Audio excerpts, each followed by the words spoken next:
What's going on, guys? Welcome back to another MPRX routine.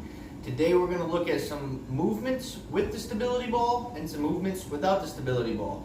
So one of the reasons I love the stability ball is because A, it's bigger than a foam roller.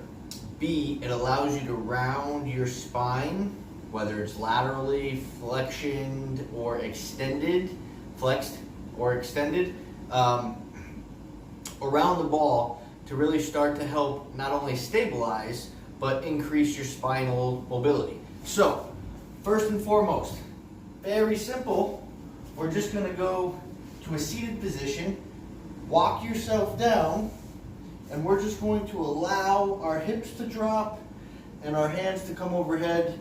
I wanna try to get my entire spine on this ball. So head, neck, shoulder blades, and low back wrapped into this ball. And what I'm going to do is I'm just going to use my legs to extend, opening up those hips, almost like a back bend. And I'm just going to come forward and drop those hips, trying to keep my head, neck, shoulders, and back on this ball, opening up the hips, flexing the wrists, and just back and forth. You can do one leg straight, one leg bent. All right? So this is what we're doing with this guy. It's just basically letting your spine extend and round into the ball. Number two, we're just gonna flip. So I'm just gonna come right onto my stomach. And now I'm just going to let myself hang. So I'm trying to hug the ball, hang myself, use your hands as a guide. Head is relaxed, feet are dead weight. Okay, legs and feet, you're going to feel a little bit of a pull right through your lower back. We want to allow our body to let go. And I'm just going to make little circles. So I'm going to let my arms kind of do the guiding as my legs are just dead weight. And I'm just going to shift from side to side, front to back. I'm just trying to let my hips, my legs, my low back release, drop into positions without allowing myself to move them into those positions. And just seeing how that feels to relax.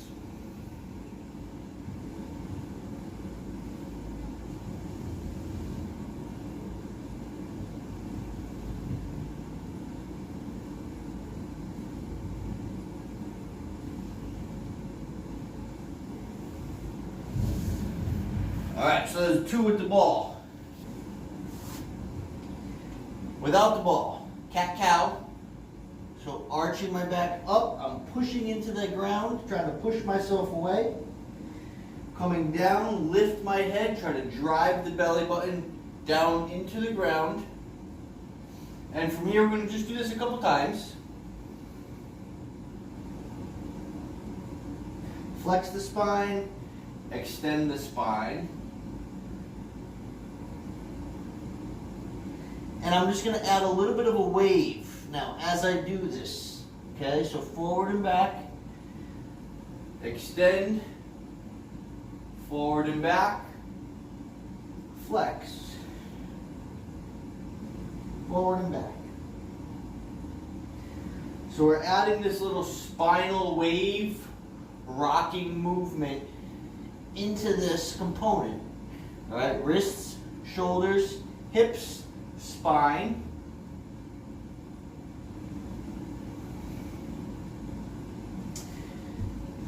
And then from there, what we're going to do, the last component, we're just going to work 360s.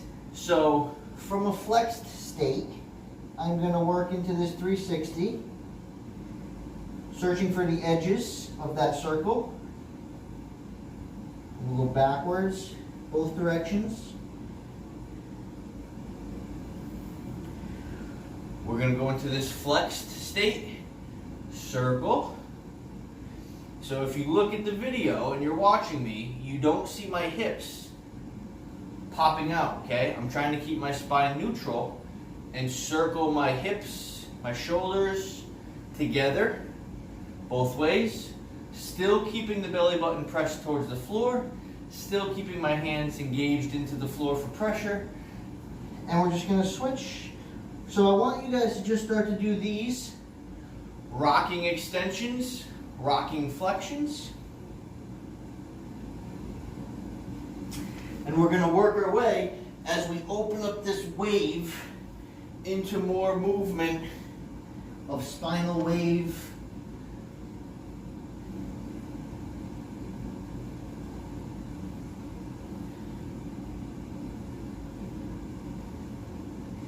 And just starting to free up some of the hip capsule, but more of the spine, okay? Trying to unglue that movement between the vertebrae, the spinal erectors that run all along the spine from your neck all the way down to your lower back.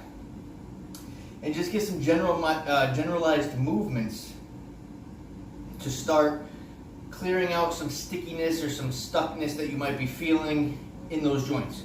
So try these movements. I love the ball. Ball can be done anywhere. I love these guys. These guys can be done anywhere. Try those movements, and I'll see you in your next video.